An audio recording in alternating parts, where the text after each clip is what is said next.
Okay, I wanted to do a short video, not really an unboxing because I took this truck out of the box already. There wasn't much to that. I cut open the box, opened some foam, pulled out the radio, and took the truck out. But I wanted to show you this Toucan house branded 6x6 Mercedes dump truck. I believe Arocs is how you pronounce it. I looked it up online. Not something Americans were ever meant to say, I think, but at any rate, it's a Mercedes-Benz 6x6 hydraulic dump truck that Toucan sells under their own brand. Just received it today, took it out of the box. I have to tell you, I'm super impressed. It was under $1,000 delivered to the US. I really just wanted something that I could drive around and use with my excavator and with my track loader, and that would be able to move some dirt around on the floor and dump it into a different spot. But I have to say, I've kind of gone over it with a fine-tooth comb here for the last few minutes. There were a couple little loose things out of the box that I took care of. I think more DHL's fault. They were a little rough with it. Popped this mirror off, and then this piece of the fender was out of place, but there's two little M2 socket-headed cap screws up underneath. I was able to loosen up and get things straightened up. And I have to tell you, I'm just super happy with it. Again, $1,000 is not an insignificant amount of money, but if you've ever built a Tamiya truck, if you've ever built a King hauler or a Grand hauler or one of the cab overs, you know that you start with a $500 kit and you add to it from there on up. By the time you get lights and sound, battery, electronics, you're going to have close to $1,000 in it, and then you're going to have plastic axles. This has all metal axles, and it's six-wheel drive. It's not just the two back axles driven, the front axles driven as well. So really, all in all, I think it represents a great value. It's ready to go out of the box. The battery was already in it, had a little bit of charge in it so I could play with it. I simply filled it with about 100 milliliters of some 46 weight synthetic oil, and that's really all I had to do aside from reattaching the mirror that had snapped off. It wasn't even broken, it just had some snap tabs. And then I did glue on both horns, and then this nice little Mercedes Diamond Star here comes wrapped up in the package, and you have to peel some black duct tape out of there that they've used for obvious reasons to disguise the Mercedes logo, and you can snap this little chrome logo in. It's got a cab interior, working lights. I'll show you all of those in a minute. The bed is all metal, the frame is all metal, the axles are metal, the wheels are metal, these boxes on the side are metal, even these air tanks are metal, even though they certainly don't need to be, but they're actually alloy. Very little plastic where it matters. The fenders are metal. Drive shafts, everything is all metal underneath. It looks great. It's got nice working suspension, nice and soft up front, and then in the back it's got quite a bit of articulation. I'm just really happy with it for the price. I could not have built this truck for what this costs, certainly. And that would have left me having to paint it, which I enjoy painting, but painting's not everybody's thing, and is no small task on one of these trucks if you want to make it look right. And this paint is really about a 9.5 out of 10. There's a couple little spots because I opted for the dark blue where you can see in some of these body lines on the back. You won't be able to see it on camera right now, but the paint is a little bit light.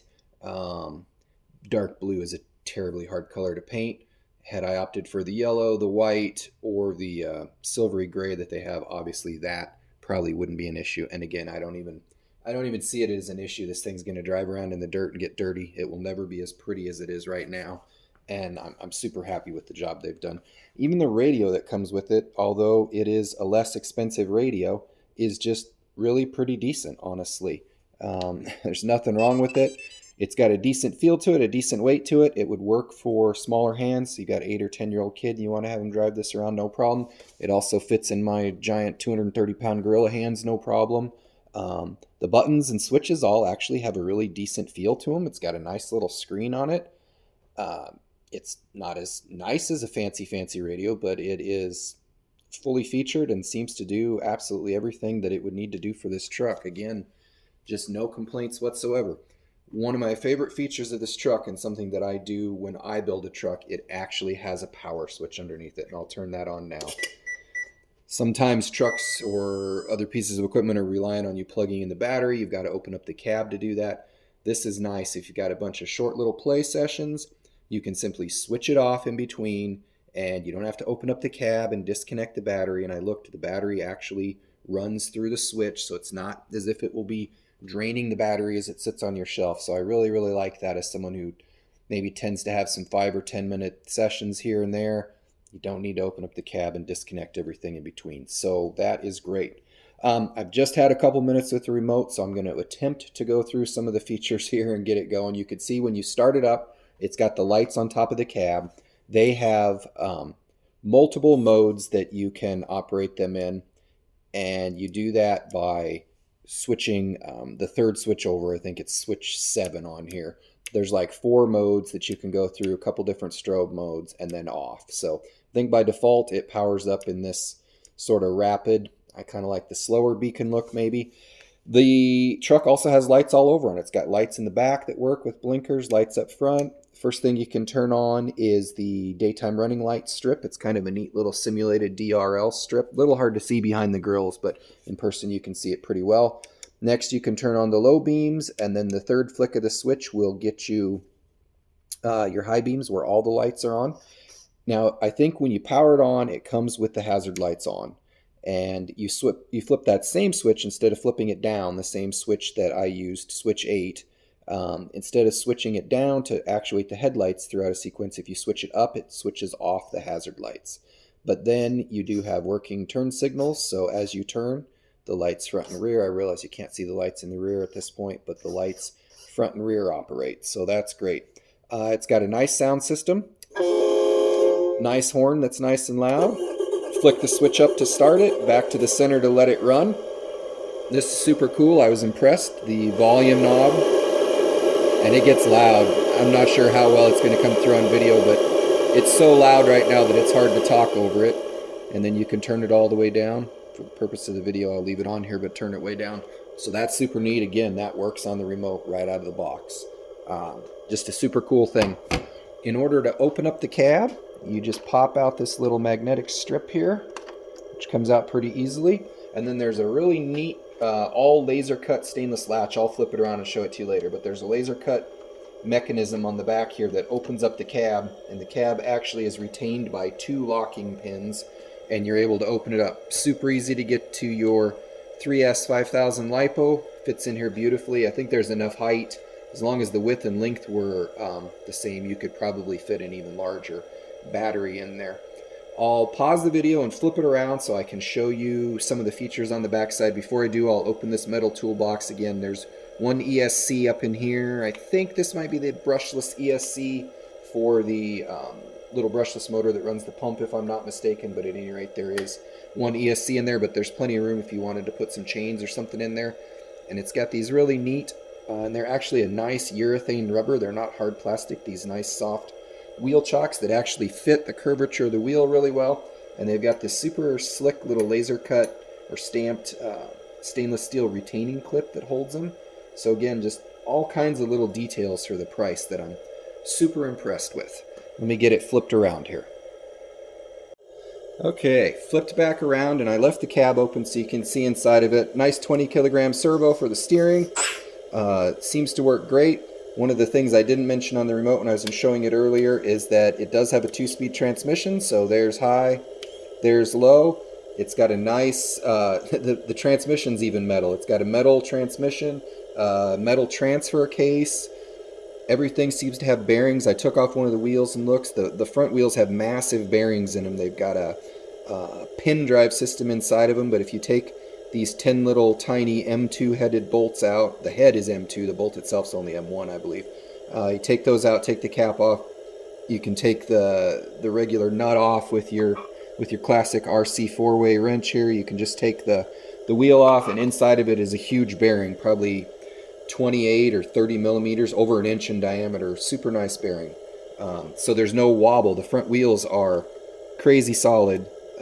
Unlike on my Tamiya truck where you've got a lot of wobble from the kingpin and all of the moving parts, all of these parts are metal, laser cut bell cranks, CNC machined axle. Everything is tight riding on this big bearing. Super happy with it. The simulated def tank is plastic. This little box with a opening lid is metal and plastic. The lid itself is metal, the latch is plastic, the box is metal. Nice little beautifully TIG welded stainless steel hydraulic tank. Again, I put less than 100 milliliters in it. I think it would probably hold a couple hundred.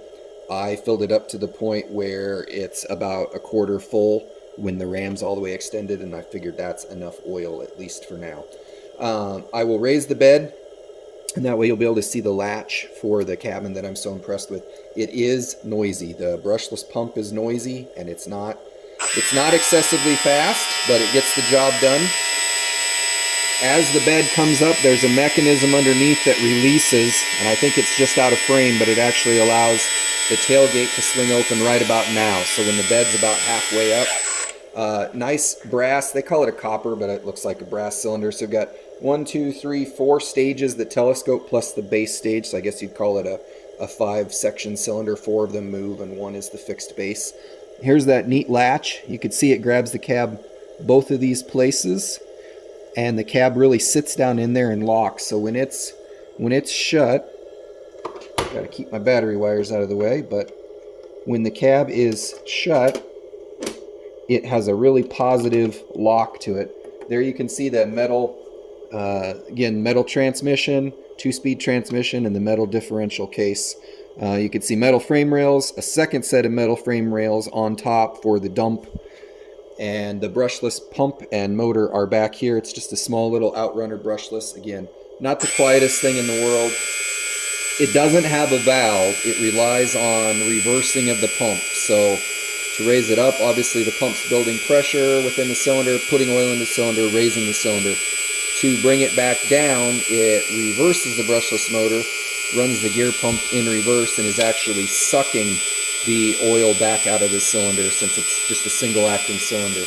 It's a little bit slow coming down. It's not going to win any speed awards, especially as it gets close to down here, but I've ran it up and down probably 20 times. Operates nicely. I have no issues with it whatsoever. I'm going to move it forward just a little bit here, and maybe you'll be able to see the blinkers hopefully on the back here. As I turn left and as I turn right, the blinkers do operate. It's got a nice metal push bumper. It's got a nice metal cross member back here. I realize you probably can't see it, but it's got all the holes drilled and tapped already, so that if you wanted to put a pintle hitch back here, put an equipment trailer behind it, you'd be able to. Just, again, super happy. I just don't think for the price, even if you really enjoy building trucks, which I do, I don't think you could build a truck this nice. And certainly for people who maybe aren't quite as into painting and building and just want to play with something, this is definitely a way to go. Less than $1,000 to your door. Super happy with it. I paid full price for this. I don't get anything for saying this, but reach out to Toucan if you want one. Something I have learned when dealing with them, everything is a little bit negotiable. I'm not going to say you'll get a ton of money off, but you should always befriend one of their sales reps. I deal with Michael personally. Oliver, you've probably seen his videos. Lulu, you've seen her videos. Befriend one of them on Facebook. Reach out to them. They will help accommodate you whatever way they can. Maybe give you a little break on shipping. Michael likes to test things out ahead of time. So about 5 or 6 days ago before this shipped, he actually sent me a video of it in China, this actual truck driving around. He takes them out of the box, tests them, makes sure everything works before he ships them out. So you do get some kind of personalized service if you befriend one of those guys and communicate, guys or gals, communicate with them over Messenger. He helped me out with getting DHL shipping for about the same money as more traditional shipping would have been. I'm an impatient person and wanted to get it right away. So again, I ordered this about 10 or 12 days ago. It was in China 3 days ago. I left there and DHL's got it to Nebraska here in the middle of the U.S. in 3 days. So you can't beat that. I look forward to getting it dirty and playing with it, but I just wanted to do a little video in case you were on the fence or maybe wondering. As long as you like the European style of truck, you like the Mercedes, you're looking for a hydraulic dump truck, I don't think that this one can be beat. Again, look forward to using it. Thanks for watching.